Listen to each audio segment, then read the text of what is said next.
Australians, oh, let us rejoice, for we are young and free, with golden soil and wealth for toil. Our home is girt by sea.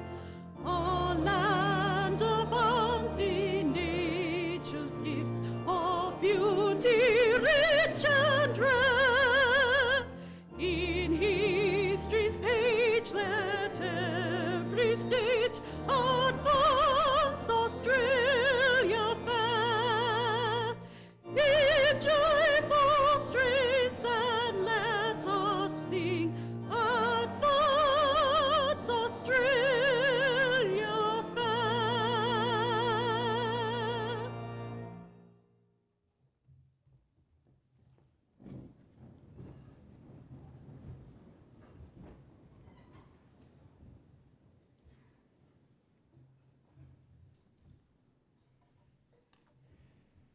Vice-Chancellor, fellow council members, staff of the university, graduates, ladies and gentlemen. A graduation ceremony is an important and happy occasion for members of the university community. To all of you, I extend a warm welcome, especially to those of you who have not been to the university before. To the graduates, I offer my warmest congratulations and very best wishes. The completion of a university degree is indeed a fine achievement and one of which you should be proud. For you, today is a great celebration. To the families and friends of the graduates, while the university cannot offer you an award as well, we do recognise the enormous contribution you've made in supporting your loved ones. Through the highs and lows of their time as a student, you're about to witness something very special, the reward for all that effort. The success of the university is measured by the quality of its graduates. Survey results show us that employers are very happy with the quality of our graduates, and our graduates have a high level of satisfaction with their educational experience at the university. The University of Newcastle is committed to preparing graduates who will make a significant contribution to society, are adaptable global citizens, and are sought after by employers. To achieve this goal, the university is innovative in its approach to teaching and learning, notably through problem-based learning, in which the university is a pioneer, and more recently through developments in online learning. In the area of research performance, this university is ranked among the top 10 Australian universities. It has an annual research income in the vicinity of $25 million and an annual research expenditure of $36 million. This is an exceptional achievement. Whether you are here today to receive your first undergraduate degree, a postgraduate coursework degree, or a research higher degree, you will have developed skills, knowledge, and the ability to think logically laterally, qualities that are highly valued by employers worldwide and will stand you in good stead for the process of lifelong learning. You are one of 3,642 students who will graduate from the University of Newcastle this semester. Selected data from the profile of graduating students shows some interesting characteristics. 80% of you will be awarded an undergraduate degree. 18% will receive a coursework master's degree, and 2% will be awarded a research master's or Doctor of Philosophy degree. It took you approximately 5,000 hours of study to complete the requirements for your degree. 80% of you will have a HECS debt. Your HECS debt is $20,000. Collectively, you owe the Australian government over $50 million. This year's graduates' ages range from 20 to 71 years, and 58% of you are women. 3/4 of you who were looking for full-time work when you completed your degree will have found it. Your average salary is $35,000 per year, and 2% of you went on to further full-time study. And where do you live? Well, 63% of you live in the Hunter and Central Coast region. 4% live overseas. Yours is the last generation of Australians who will be the first in their family to gain a university education. The rate of change in our society is such that whatever qualification you have completed, you will need to be engaged in lifelong learning to remain successful and competitive in the workforce. I am confident that the skills you've acquired during your study at this university will stimulate your hunger for more knowledge and understanding. This in turn will equip you to make valuable contributions to the local, national, and in the case of many of you, I'm sure, the international community. I take this opportunity to remind those receiving their testaments today that as graduates of the university, you automatically become members of the graduate body, the Convocation. You join more than 70,000 other graduates worldwide and have an opportunity through elected representatives to become involved in the governance and development of your university. I hope you take that opportunity. I now call on Professor Terry Lovett, Pro-Vice Chancellor of the Faculty of Education and Arts, to present graduates from that faculty.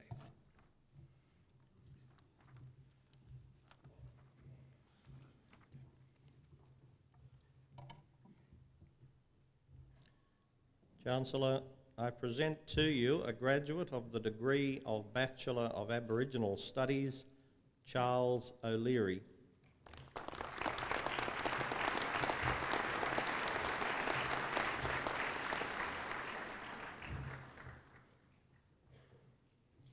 Chancellor, I present to you graduates of the degree of Bachelor of Arts, Marlene Agadello.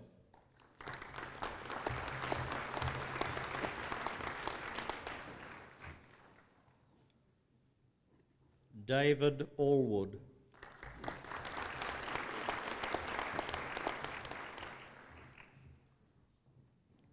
Luke Aspinall.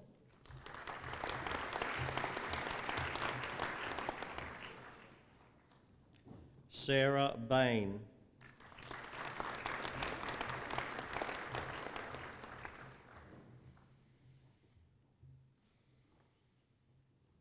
Sarah Bell.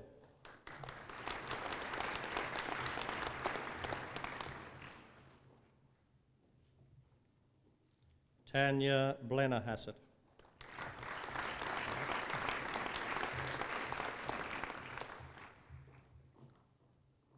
Kim Britton.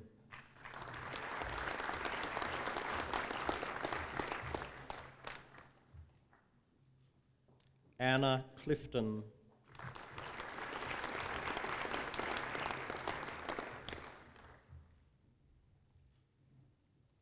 Irene Cook.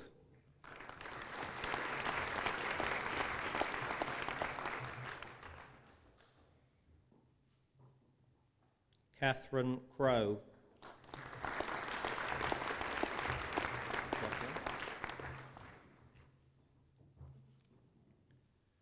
Jacqueline Davidson.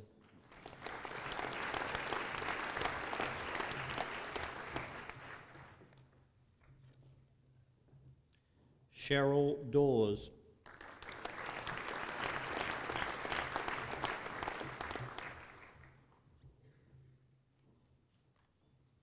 Elizabeth Dixon.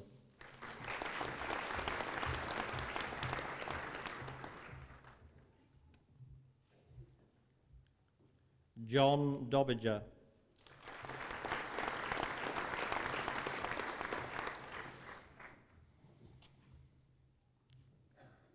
Brodie Donegan.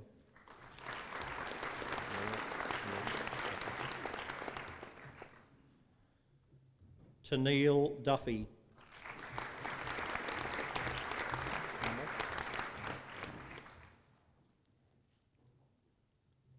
Jenny Dunnell.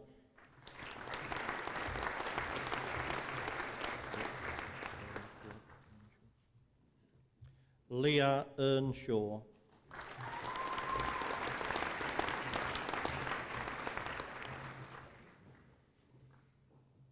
Melanie Eckert.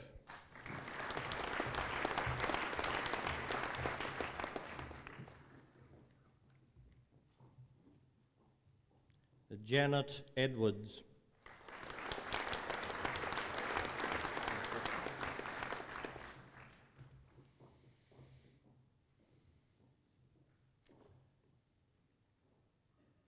Francesca Finn.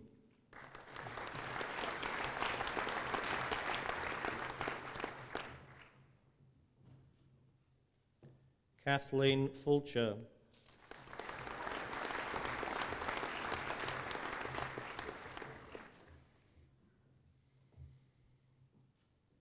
Emma Gleeson.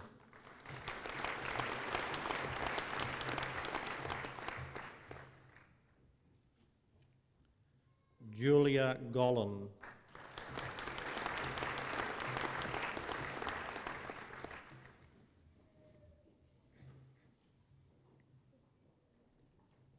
Heather Graham.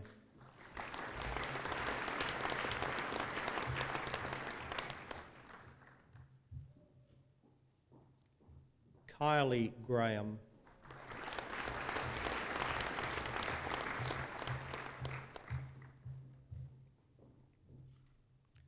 Stuart Gray.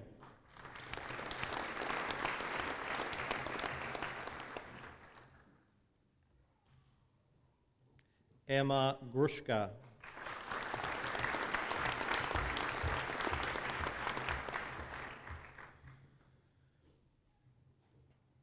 Bridget Haig.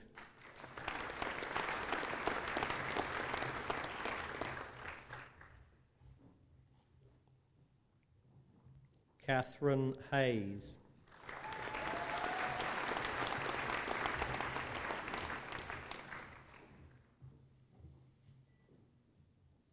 Deborah Healy.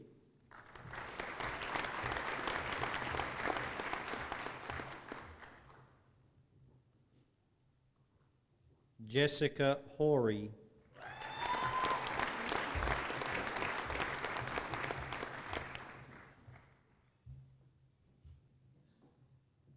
Alicia Hoy.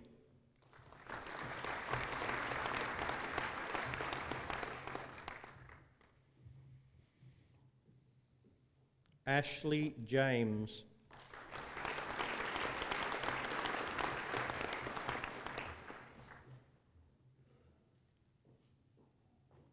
Luke James.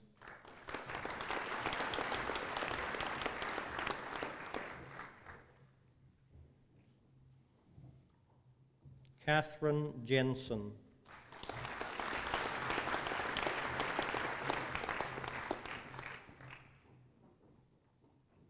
Bethany Jones.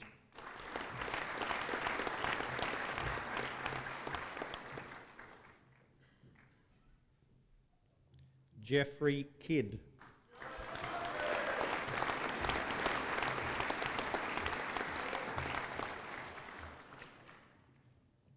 Bronwyn Lacken.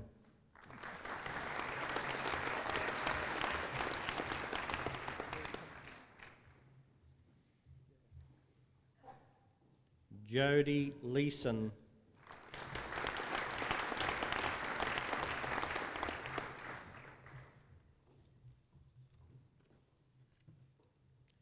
Jamie MacDonald.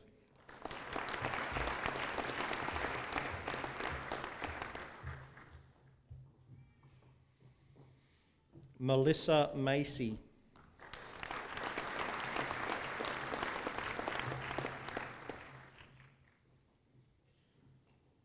Casey Matheson.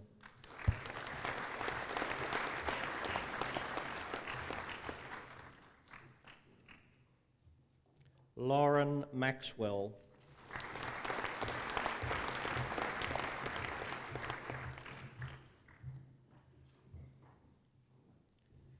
Kelly May.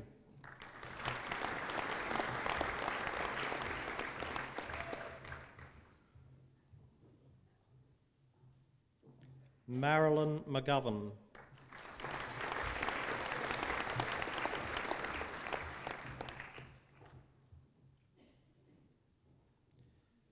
Natalie Muir.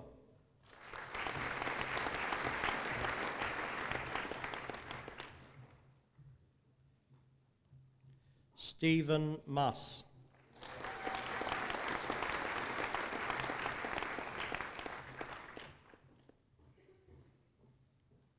Patsy Newman.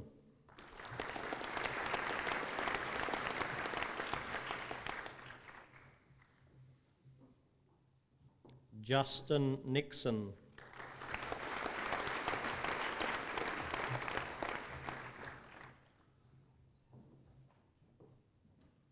Troy Offen.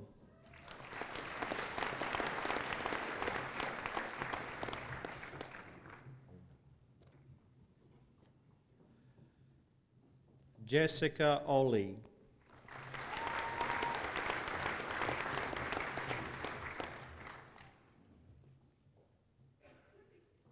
Diana O'Reilly.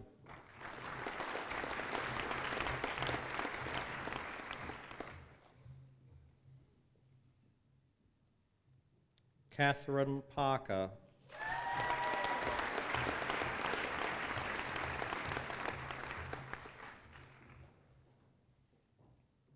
Jan Preston.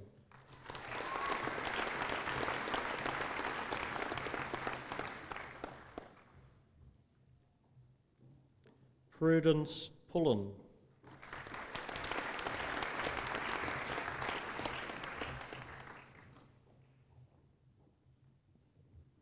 Danielle Rogers.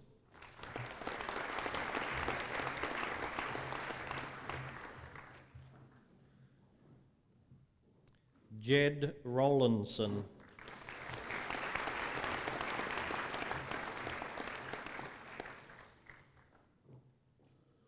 Jessica Ryan.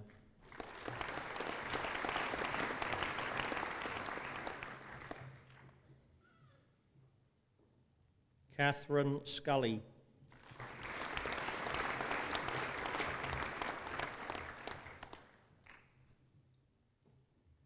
Sarah Shepherd.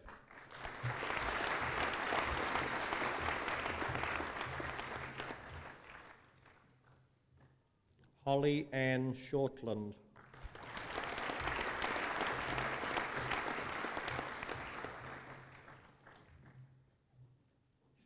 Christopher Sinton.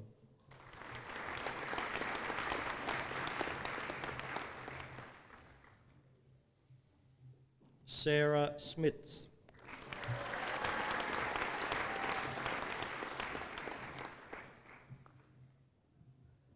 Karen Stewart.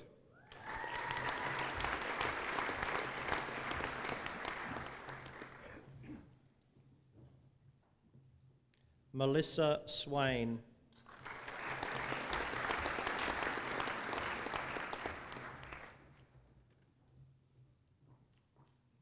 Harlai Harley Tai.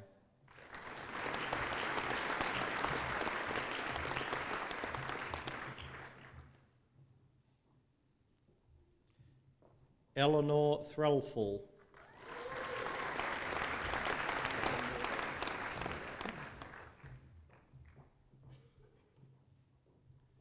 Marcel Vazen Morel.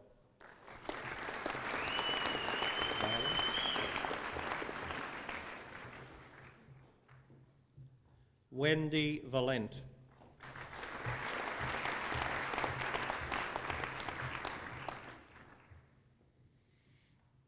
Aidan Walsh.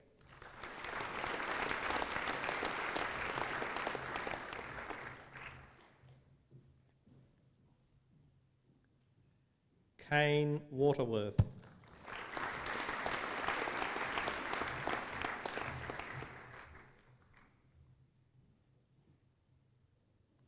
Alison Williams.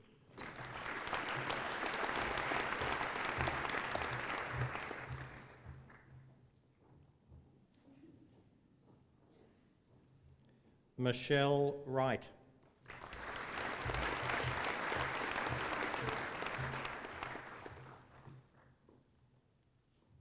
Shu Yu Yang.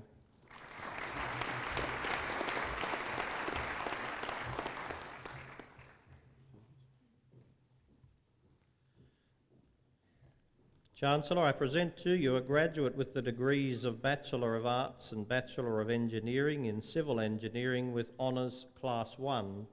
This graduate has studied for both awards simultaneously. Timothy Purvis.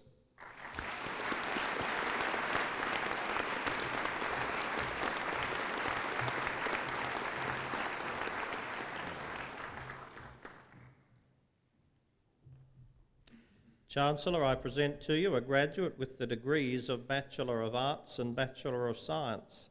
This graduate has studied for both awards simultaneously. Priscilla Aday.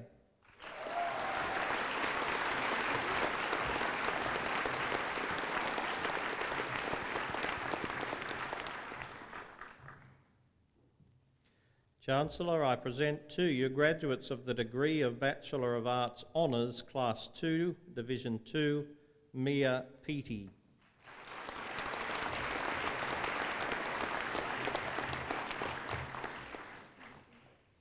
Robert Rawson.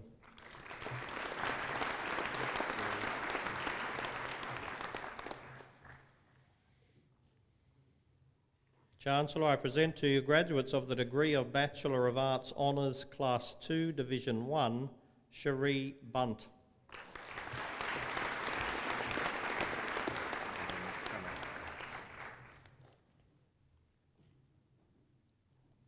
Emmeline Kamak.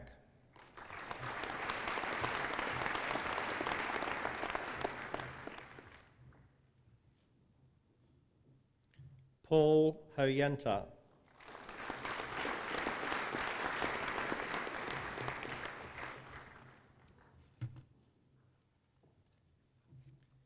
Angela Dunbar.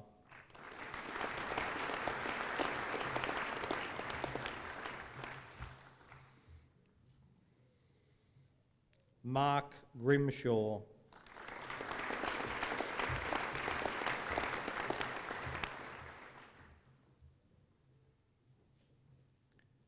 Melissa Grogan.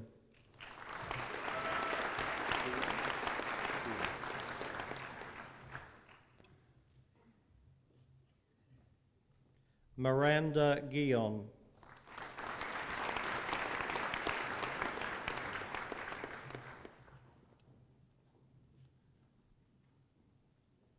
Kate Myers.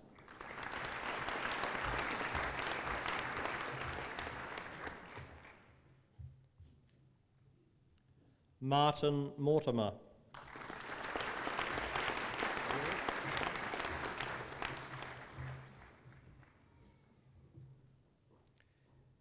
Alison Mewers.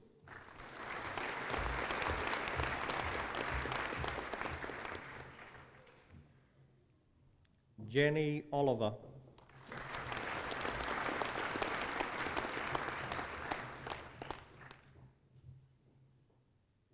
Alison Roberts.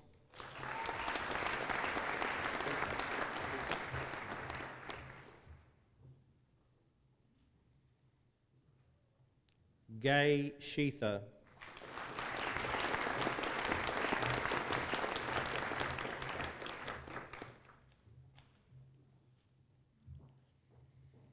Chancellor, I present to you graduates of the degree of Bachelor of Arts Honours, Class 1, Gabrielle Bukalil.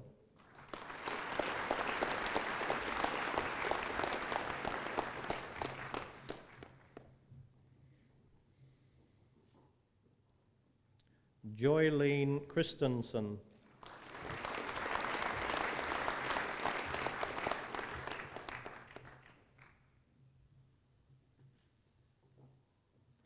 Vanessa Johnston.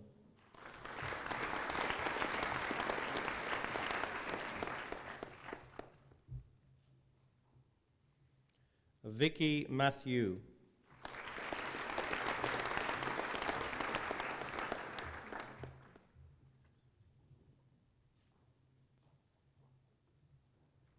Chancellor, the award of a university medal is a rare honour, made only when there is a candidate of sufficient merit.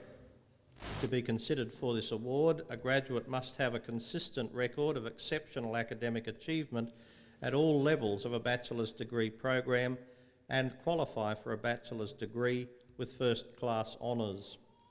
I present to you graduates of the degree of Bachelor of Arts Honours Class 1 and university medalists, Susan Grajewski.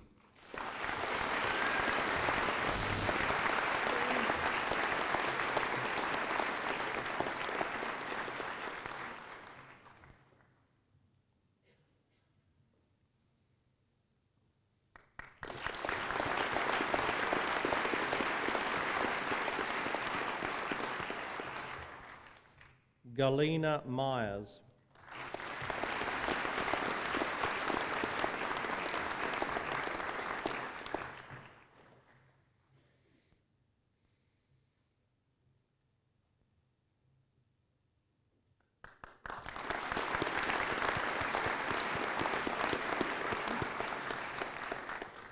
Elizabeth Roberts.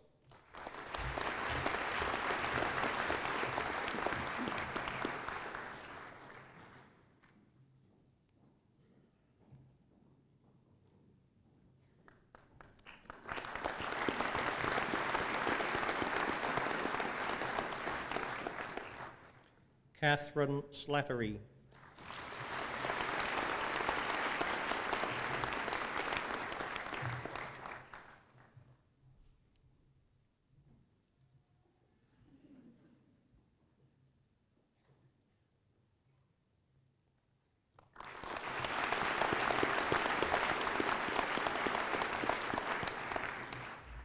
Stephen Threadgold.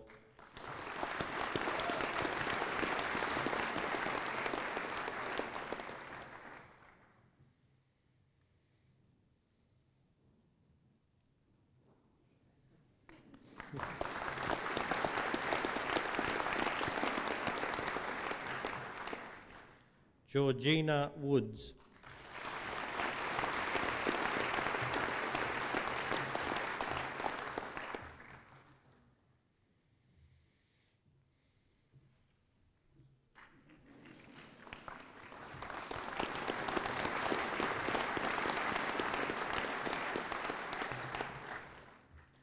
Chancellor, I present to you graduates of the degree of Bachelor of Arts Communication Studies, Catherine Andrews.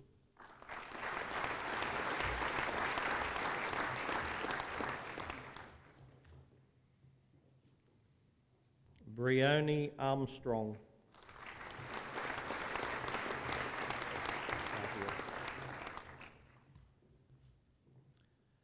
Sarah Bhatia.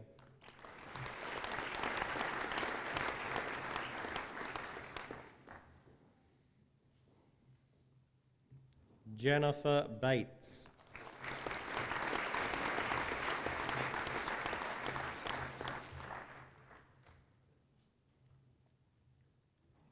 Anita Beaumont.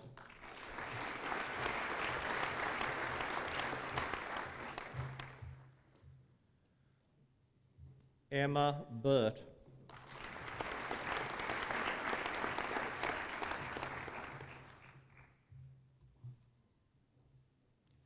Sarah Chin.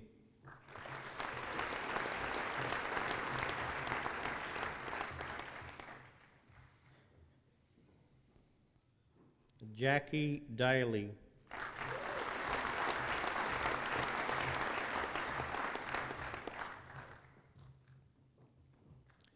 John Davidson.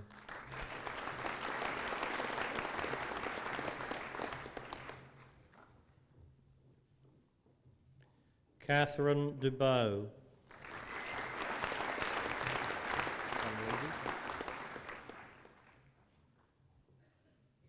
Gabrielle Dunleavy.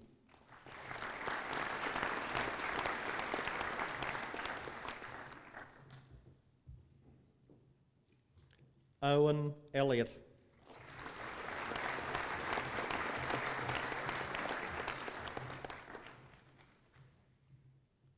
Lauren Isles.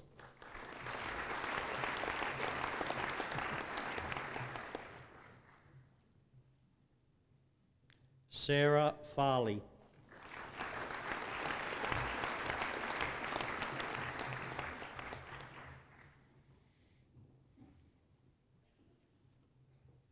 Emma Gardner.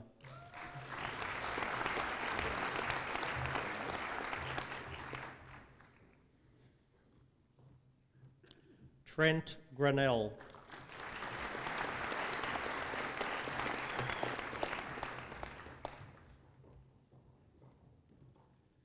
Alison Hadley Williams.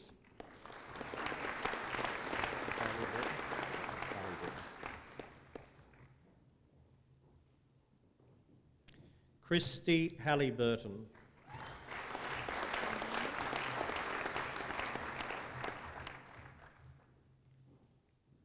Joan Hanley.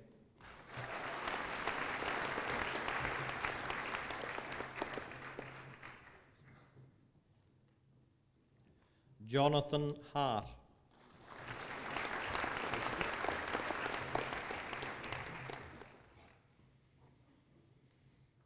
Amanda Hasty.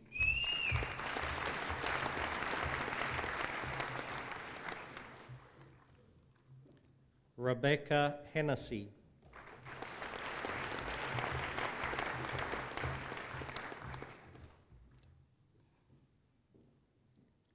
Bernadette Hood.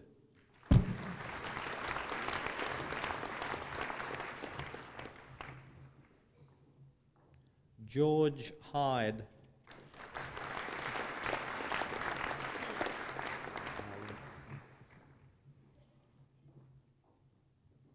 Kier Ireland.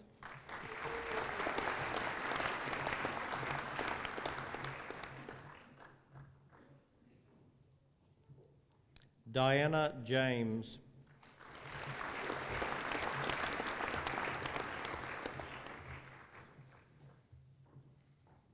Megan Johns.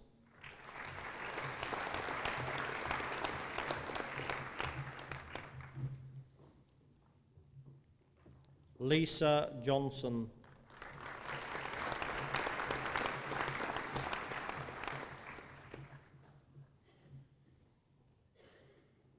Janelle Jones.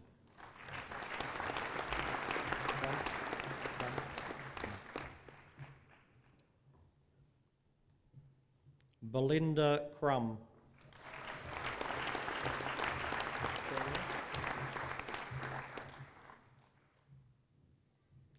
Angie Kernia.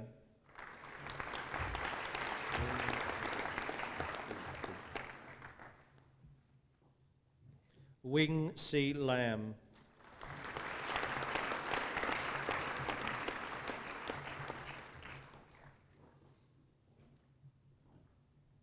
Sally Lambert.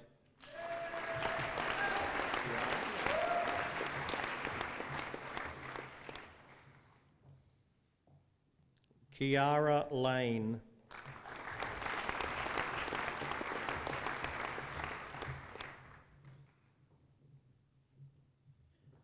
Claire Lloyd.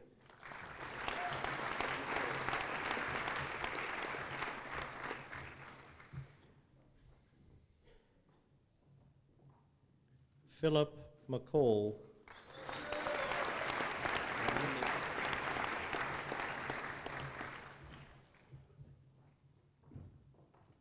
Simon Melnick.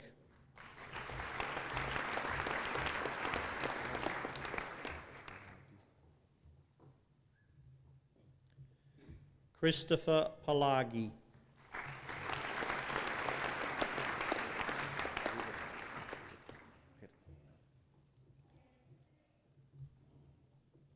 Vibeke Petterson.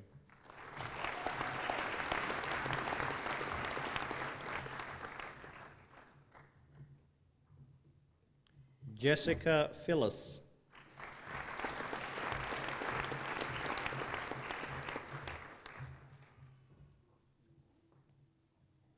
Elizabeth Pilkington.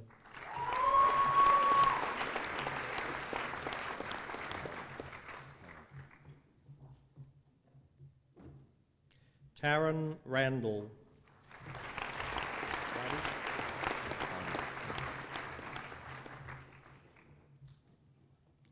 Heidi Regan.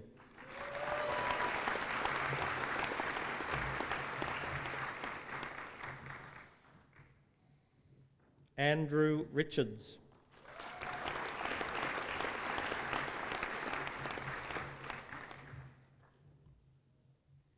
Sal Rogers.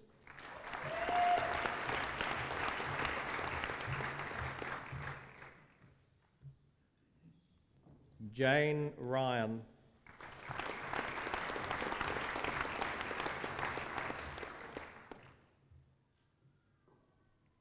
Zoe Sainsbury.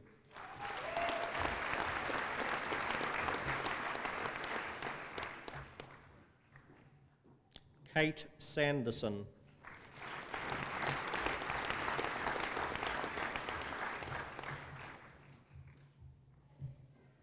David Scanlon.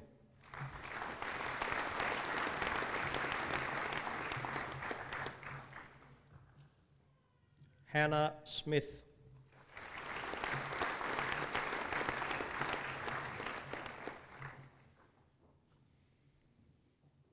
Karen Spicer.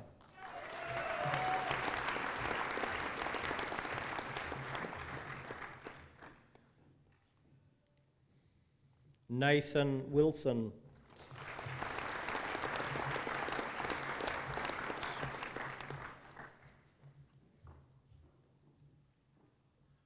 Chancellor, I present to you a graduate of the degree of Bachelor of Arts Communication Studies Honours Class 3, David Howell.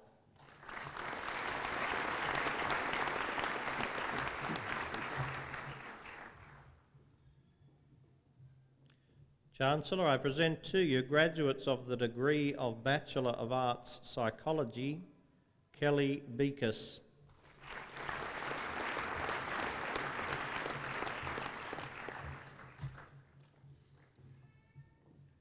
Claire Latham.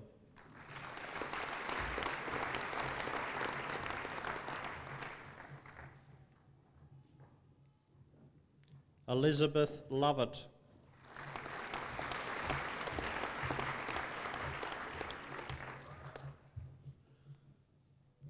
Stacey Mack.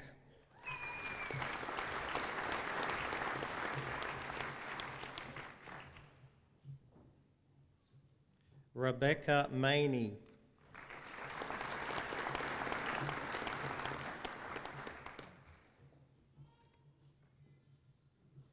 Maria Molotov.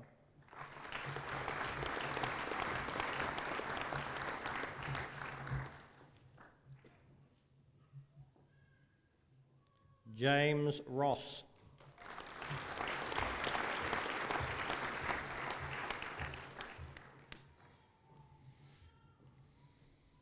Fiona Rashensky.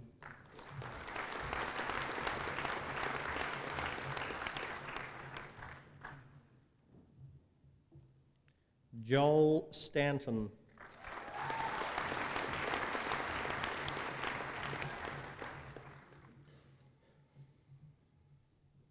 Chancellor, I present to you graduates of the degree of Bachelor of Arts Psychology with Honours Class 2, Division 1, Catherine Bell.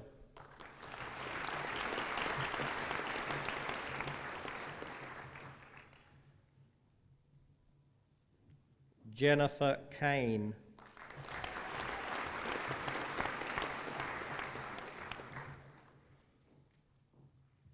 Nicole Callan.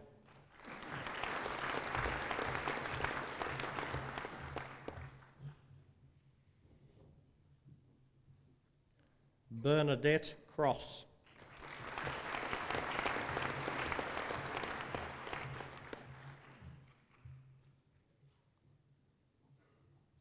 Emily Donahue.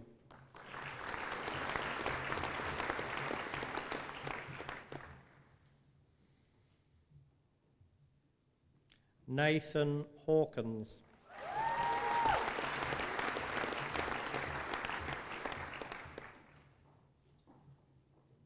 Andrea Kerr.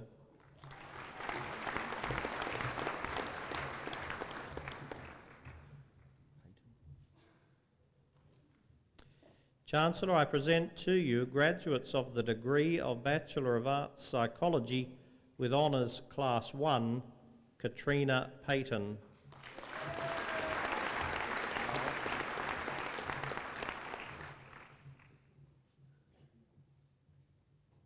Mara Schultz.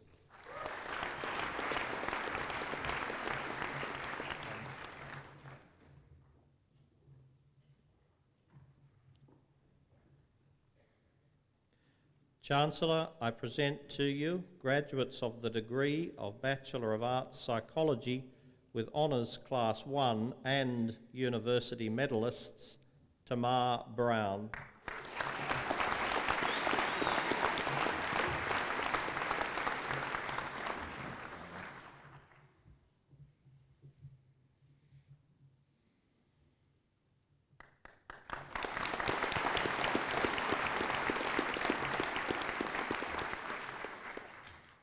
Catherine Dynan.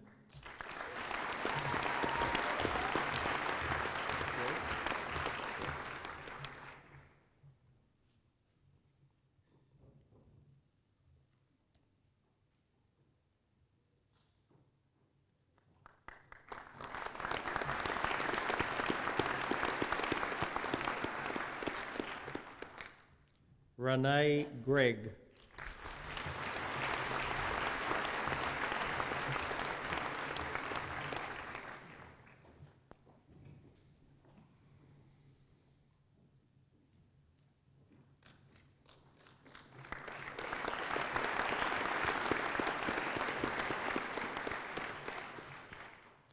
Chancellor, I present to you graduates of the degree of Bachelor of Music, Sharon Allen.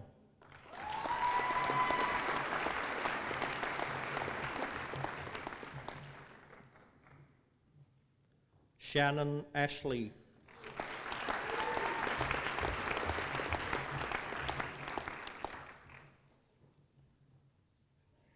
Michael Barden.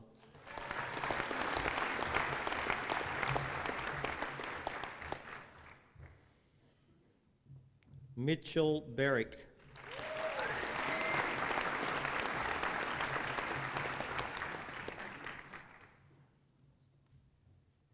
Rebecca Boyle.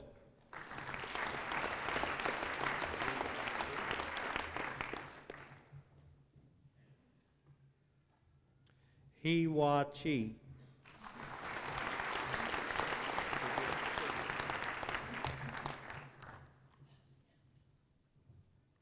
Paul Chegwin.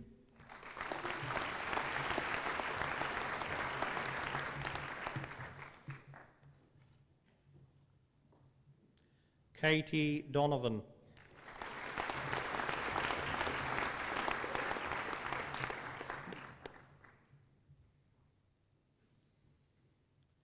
Michelle Griffin.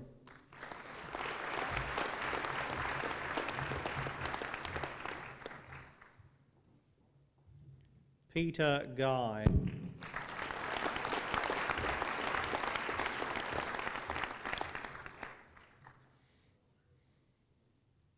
Michael Jackson.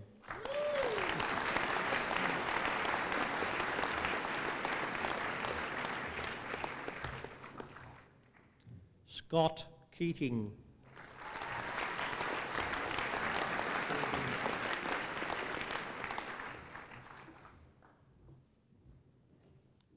Susan Lee.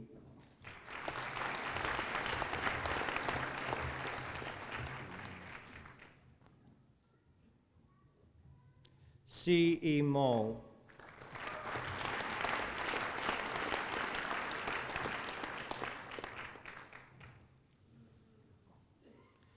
Anna Sandstrom.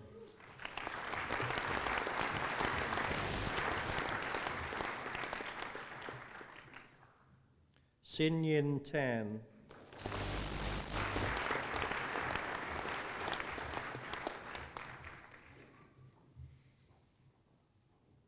Evan Thomas.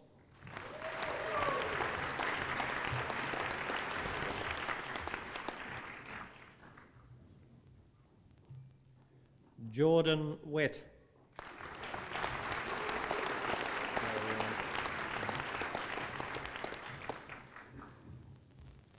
Marianne Woodhouse.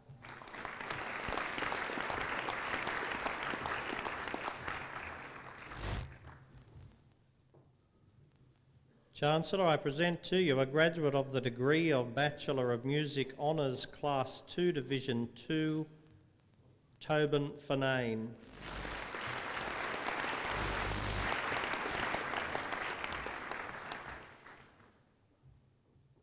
And Trevor Whitaker.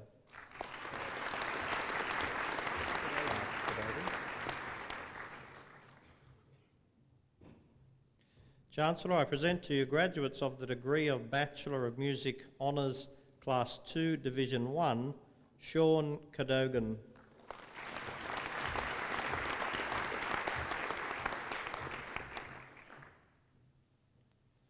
Michelle Chapman.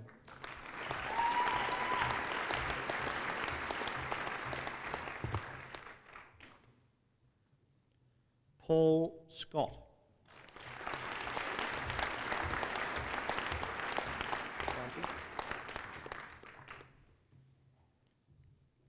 Chancellor, I present to you graduates of the degree of Bachelor of Music Honours, Class 1, Julia County.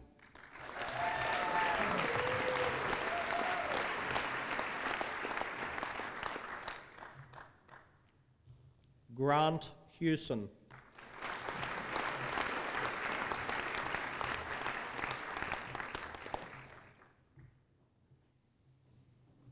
Alexander Hurst.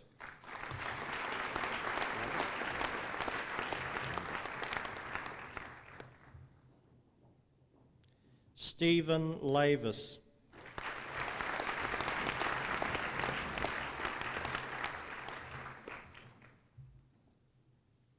Timothy Ona.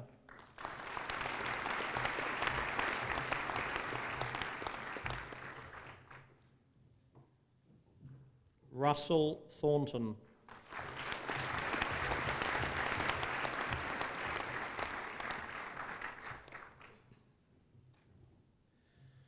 Chancellor, I present to you a graduate of the degree of Bachelor of Music Honours, Class 1, and a university medalist, Elizabeth O'Hearn.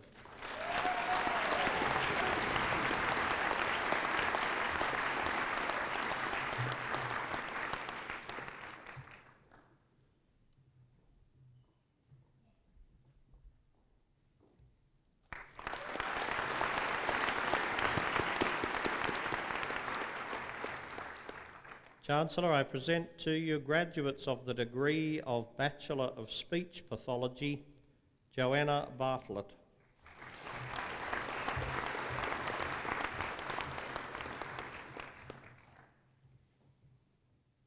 Sophie Bradstreet.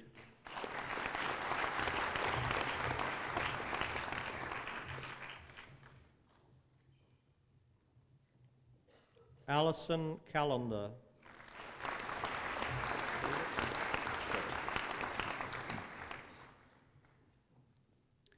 Vanessa Crepit.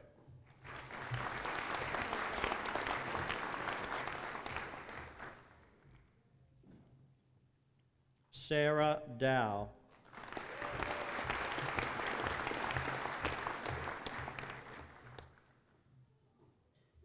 Wendy Doyle.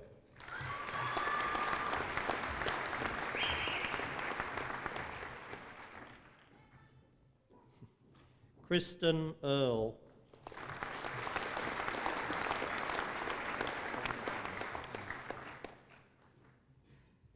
Natanya Emery.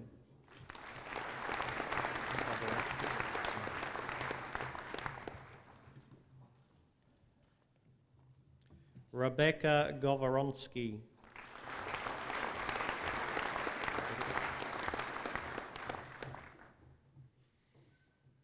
Kate Hedditch.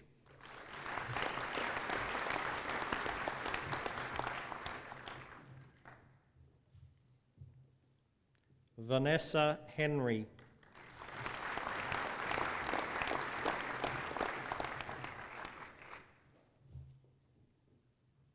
Lisa Hopper.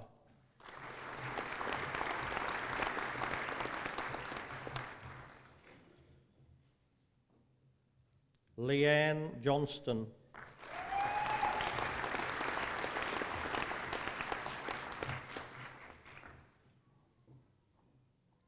Stephanie Lithgow.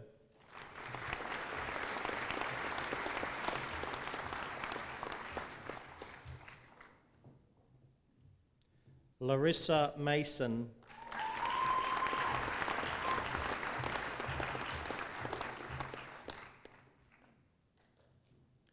Karen Miller.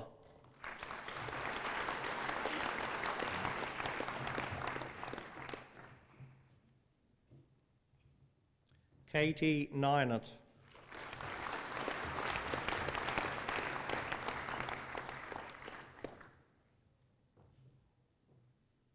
Katie Price.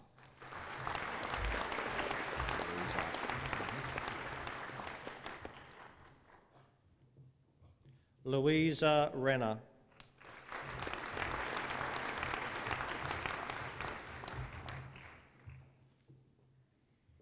Melanie Roach.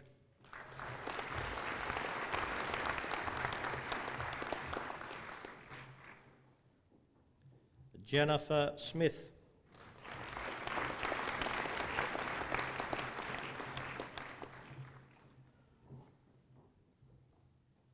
Catherine Stevens.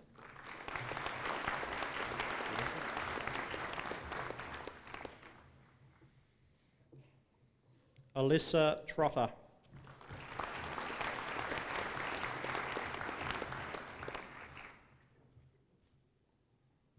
Vicky Wood.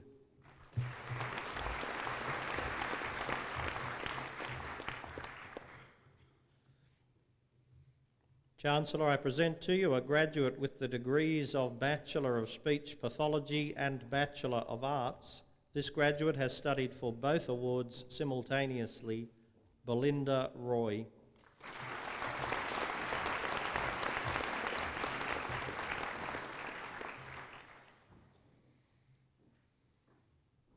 Chancellor, I present to you a graduate of the degree of Bachelor of Speech Pathology with Honours Class 2, Division 1, Christy Logan.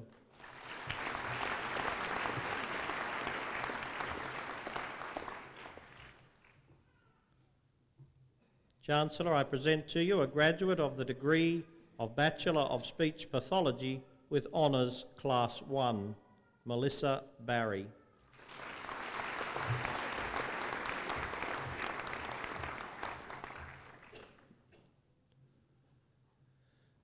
Chancellor, I present to you graduates of the degree of Bachelor of Teaching, Bachelor of Music, Linda Hamilton.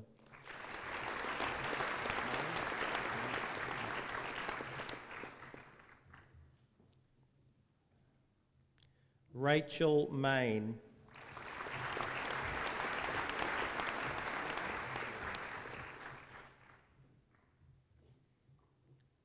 Keelan O'Connor.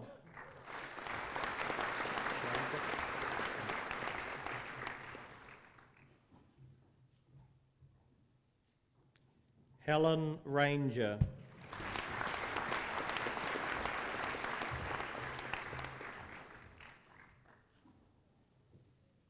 Cameron Singh.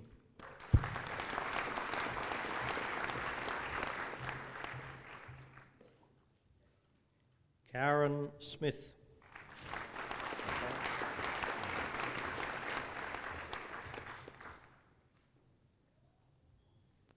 Nicole Wright.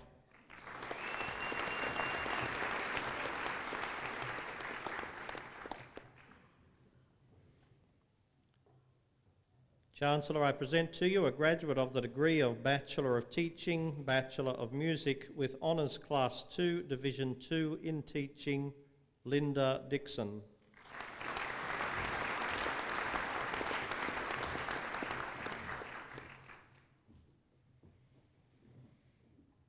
Chancellor, I present to you graduates of the degree of Bachelor of Teaching, Bachelor of Music with Honours Class 2, Division 1 in Teaching, Jessica MacArthur.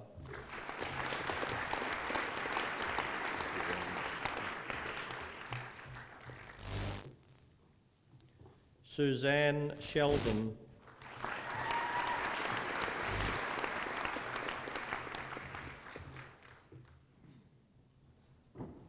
Chancellor, I present to you graduates of the degree of Master of Applied Linguistics, Kerry Carmichael.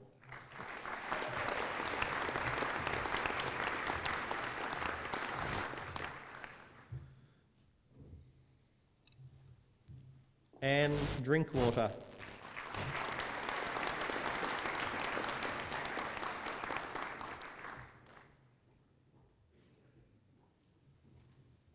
Naoko Hirayama.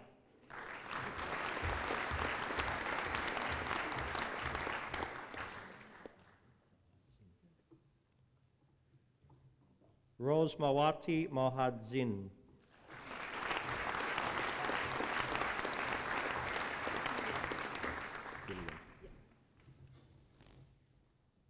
Dillian Nicholson.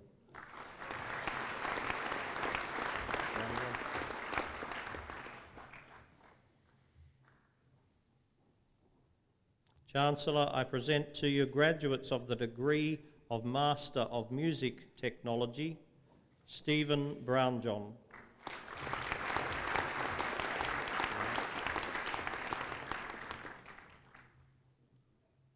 Fiona Myatt.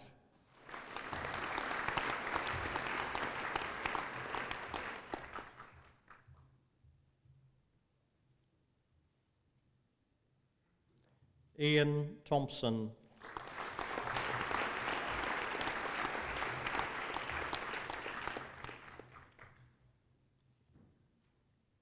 Chancellor, that concludes the presentation of graduates from the Faculty of Education and Arts.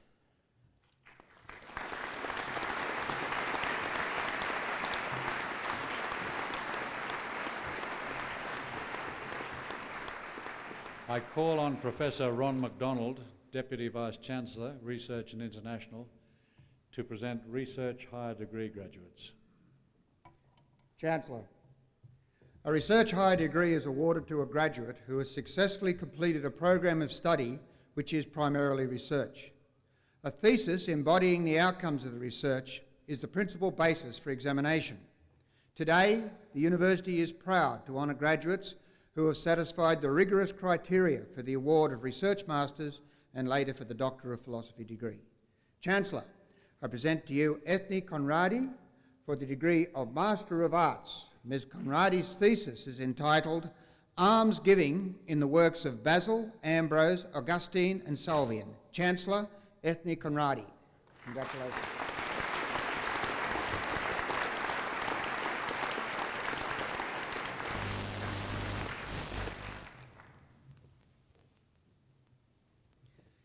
Chancellor, I present to you Carol Whiteside for the degree of Master of Arts. Ms. Whiteside's thesis is entitled Early Literacy, Children's Systematic Creativity. Chancellor, Carol Whiteside. Congratulations.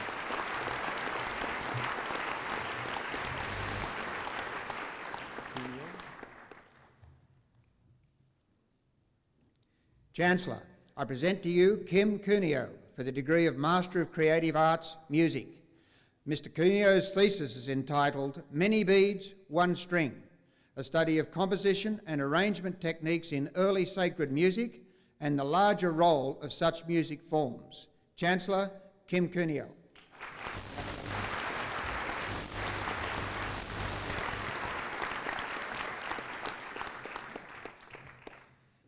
Chancellor, I present to you Heather Lee for the degree of Master of Creative Arts, Music.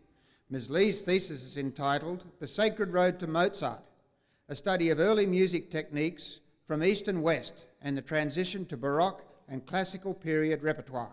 Chancellor, Heather Lee.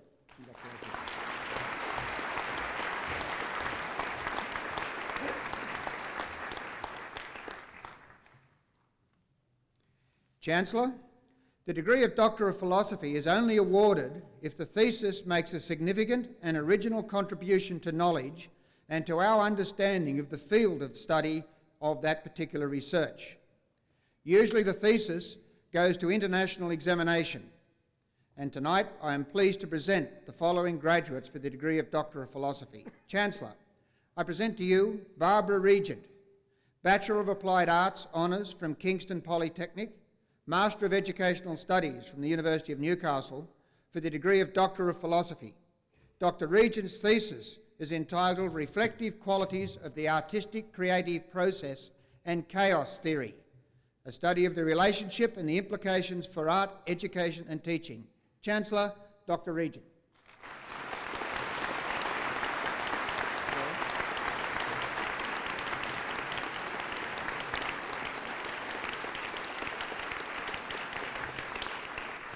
Chancellor, I present to you Susan Square, Bachelor of Arts from the State University of New York, Bachelor of Arts with Honours and Master of Arts from the University of Newcastle for the degree of Doctor of Philosophy. Dr. Square's thesis is entitled Innocence Lost and Found, Representations of the Child in Australian and New Zealand Literatures. Chancellor, Dr. Square. Congratulations. Congratulations, Steve.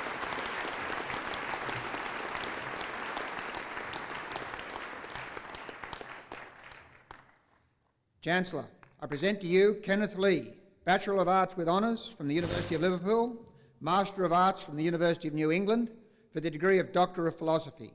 Dr. Lee's thesis is entitled Constructing Romani Strangerhood. Chancellor, Dr. Lee.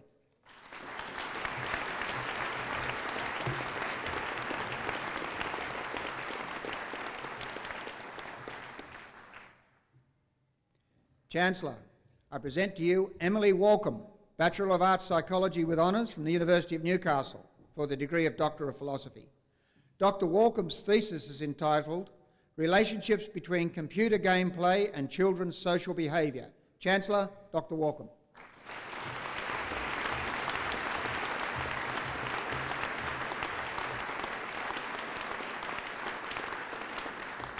Chancellor, that concludes the presentation of Research Higher Degree graduates.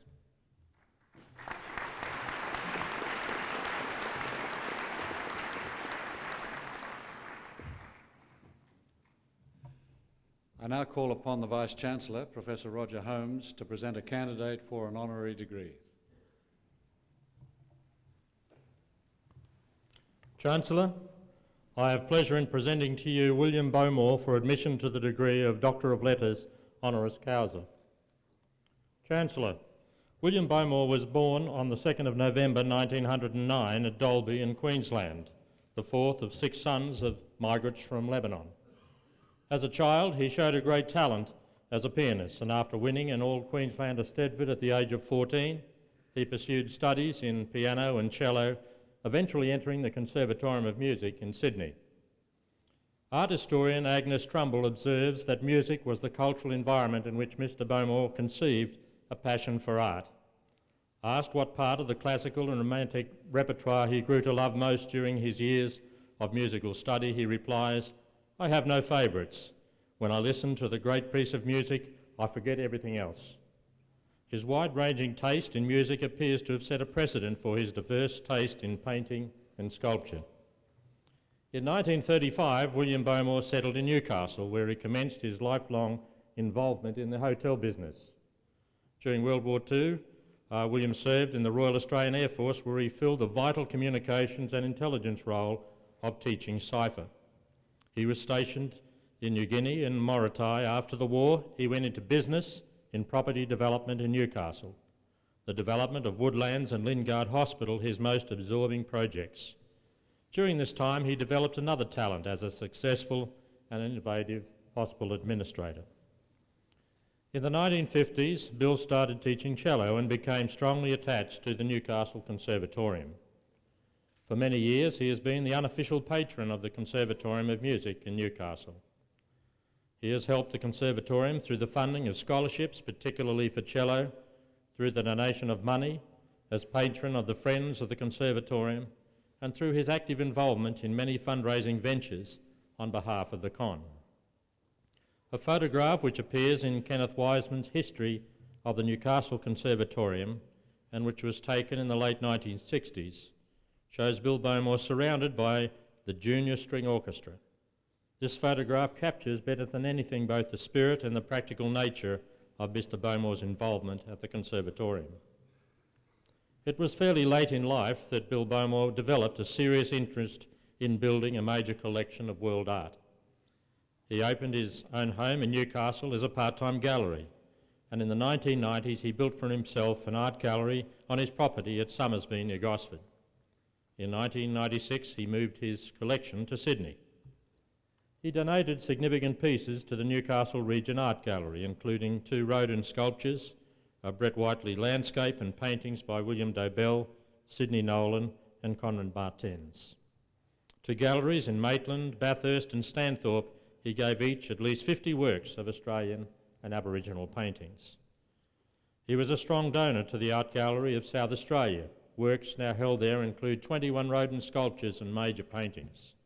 He gave 200 pieces of African art to the Australian Museum in Sydney, and 2 Old Masters went to the Art Gallery of New South Wales.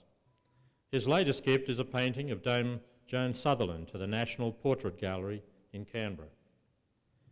In acknowledgement of his philanthropy in aid of music and art, as well as his service to the community, William Bowmore was awarded an Officer of the Order of the British Empire in 1978. In 2002, he was again recognised by being awarded an Officer in the Order of Australia for service to the arts as a collector, donor, benefactor and patron of galleries in Australia, and to young musicians as a teacher and sponsor of concerts and scholarships. He was recently decorated with the Order of St Maurice and Lazarus, an Italian award dating back to the 16th century, which historically was conferred for distinguished service in civilian or military affairs.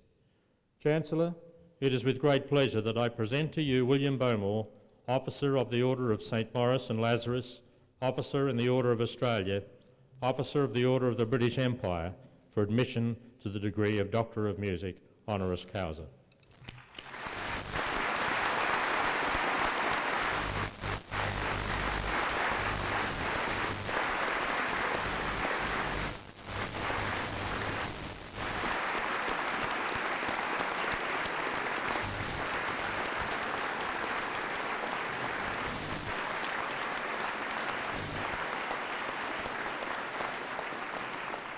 By the authority delegated in me by the Council, I hereby admit William Bowmore to the degree of Doctor of Letters, honoris causa.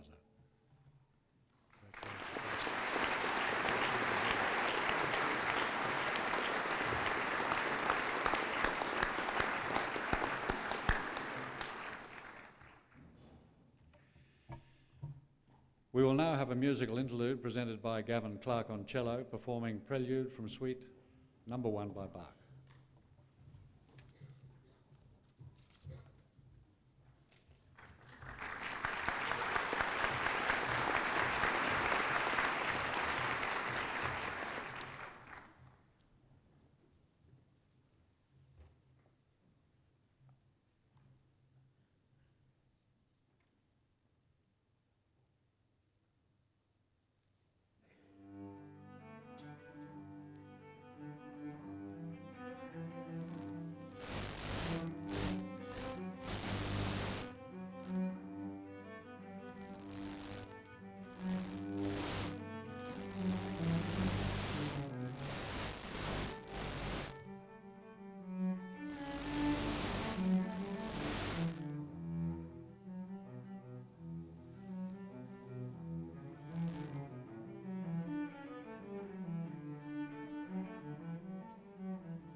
Ladies and gentlemen, it gives me great pleasure to invite Dr. William Bowmore to deliver the occasional address.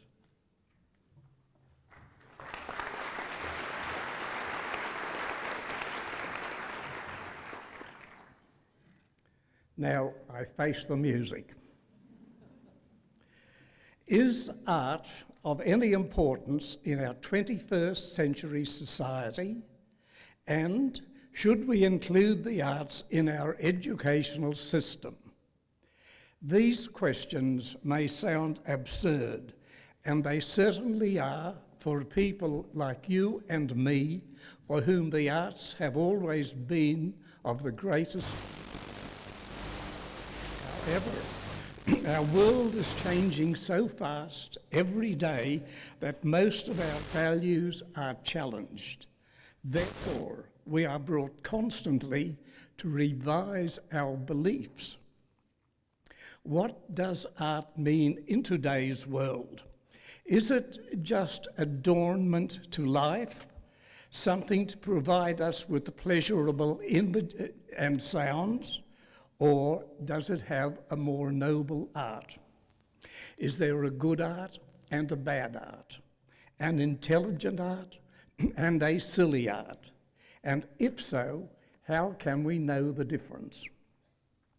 We have known various aspects of art ever since the ancient Egyptians and Sumerians.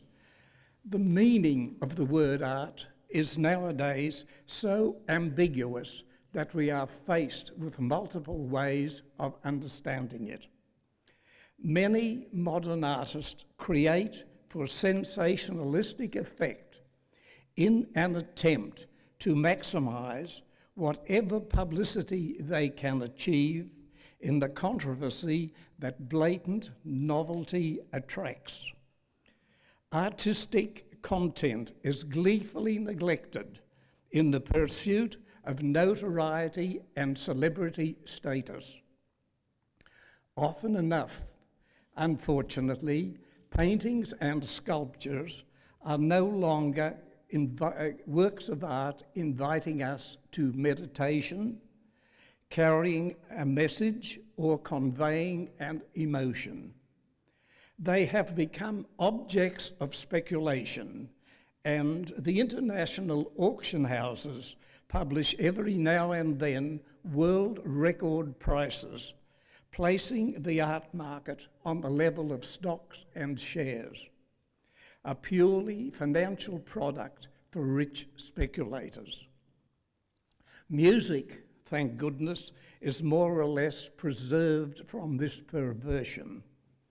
It is true that a successful performer is entitled to huge fees, but the art of music is more protected in its purity, as it is less submitted to the tides of fashion, as is painting and sculpture. Is there a moral value in art? That's another question that has created controversy and is still answered in various and contradictory ways.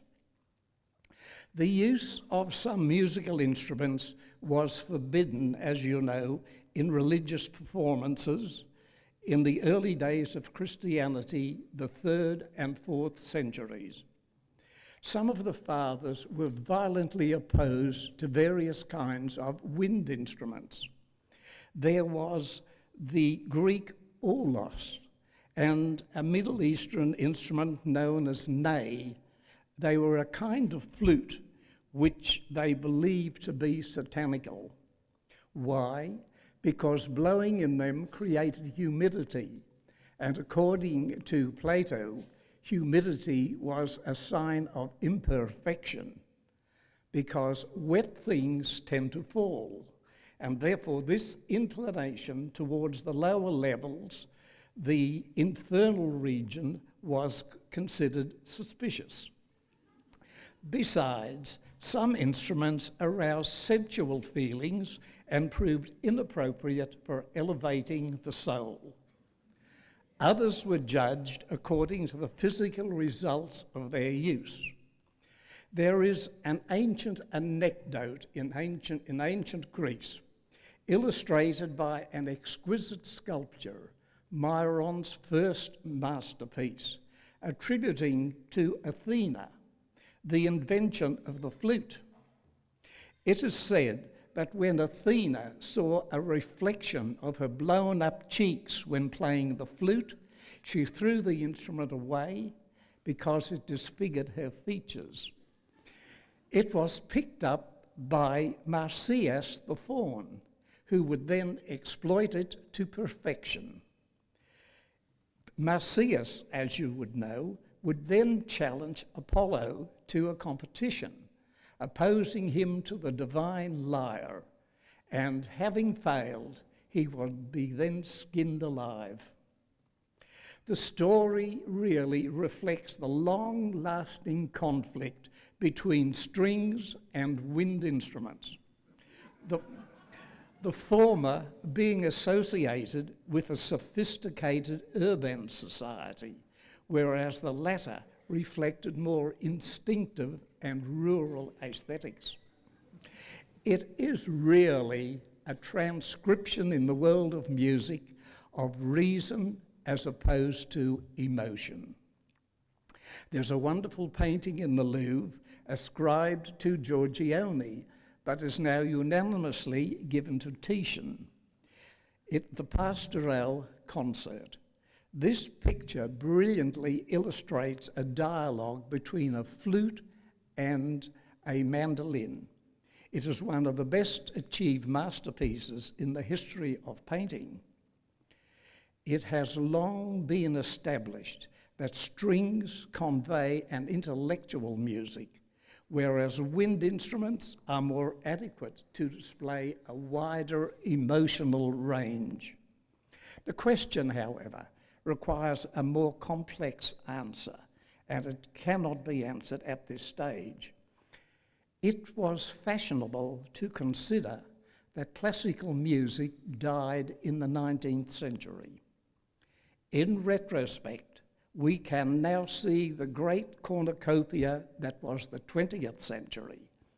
Sure, there were novelty works that were so original, but they vanished like fireworks. Yet there was a great number of unsurpassable masters. Richard Strauss, Puccini, Rachmaninoff, Orff, Britten, Elgar, Prokofiev, Stravinsky, Vaughan Williams, Ravel, Satie, Sibelius, Shostakovich, and Khachaturian. This is only a selection to indicate the spectrum of great and profound talent. And now, in the 21st century, music lives on with works from Taverner, Glass, Avro Part, and our own Ross Edwards, Anne Carboyd, Carl Vine, and other fine talent. What we may be sure of is that we need good art. Art for pleasure and art for entertainment, why not, but also serious art. If you deprive today's society of the music of Mozart, the paintings of Rembrandt, the sculptures of Rodin, it will lack something essential. It is not only to thicken the quality of life that the work of great artists is necessary. Really good art conveys a message that cannot be expressed otherwise. Each art is a language in its own right, and it has alone the capacity of reflecting various levels of reality that no words can express. This is the art we need. It does not mean that all art serves this purpose. In the field of literature, reading can be entertaining. It can also be dangerous if it conveys dangerous ideologies, or just useless if it wastes the reader's time, leaving him as empty as before. The same applies to other forms of art. As far as music is concerned, the young generations are passionately addicted to wild and loud rhythms, which are not only dangerous for their hearing, but also for the quality of their soul, flattering the lowest instincts and depriving and drowning their ability to think. Good music is what elevates us. Bach's Passions, Beethoven's Ninth will no doubt stimulate the best in each one of us, whatever our cultural level may be. The same applies in the world of painting and sculpture. It is the kind of art we love, the kind of art we need, the kind of art we fight for. It is, after all, what education is all about. It is not easy to convince the various governments of this country that art should be priced at least as highly as sport. It is therefore up to each citizen to participate and help promoting the arts in the educational system, because it is one of those things that uplift, inspire, and provide us with our dignity as human beings.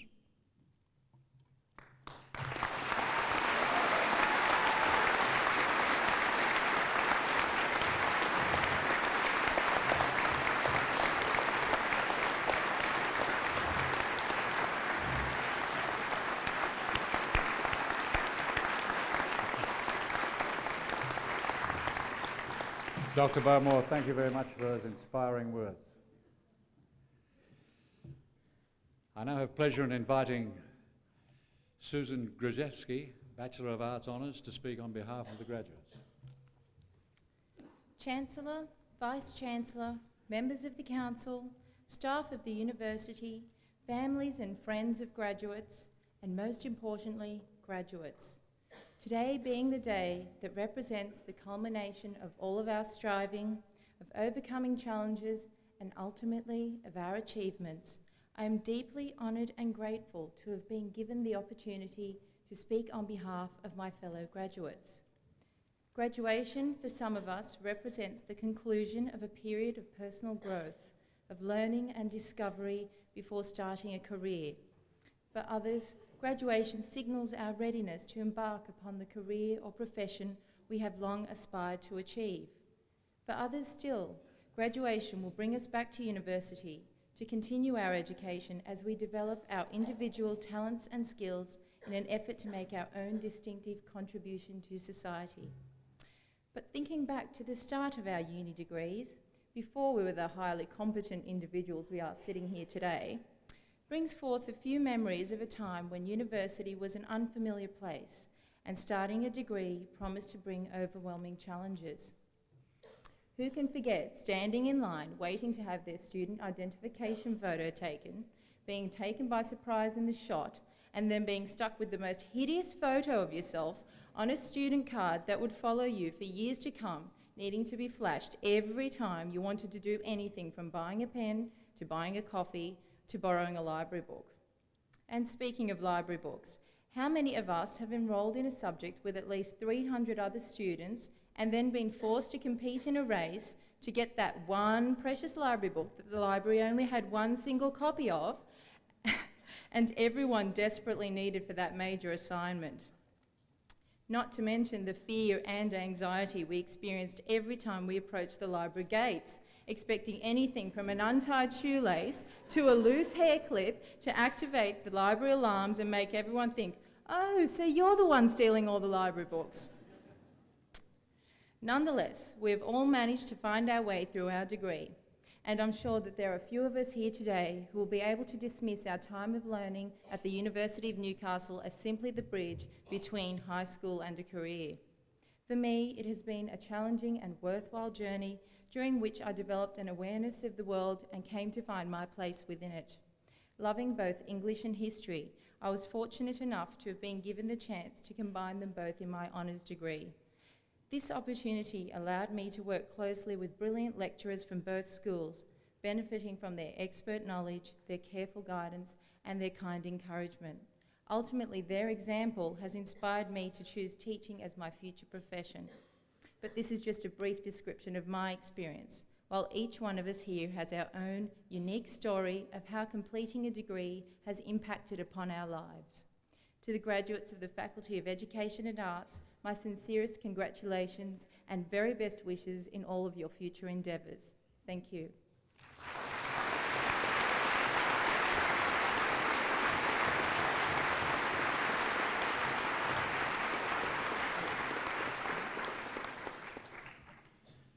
Thank you very much, Susan, for your speech. I now declare the ceremony concluded. I hope you enjoyed today's ceremony and thank you for joining the university community in the celebration of the conferring of degrees. The University Union invites you to make your way to the Brennan Room in the Shortland Union, where refreshments will be served.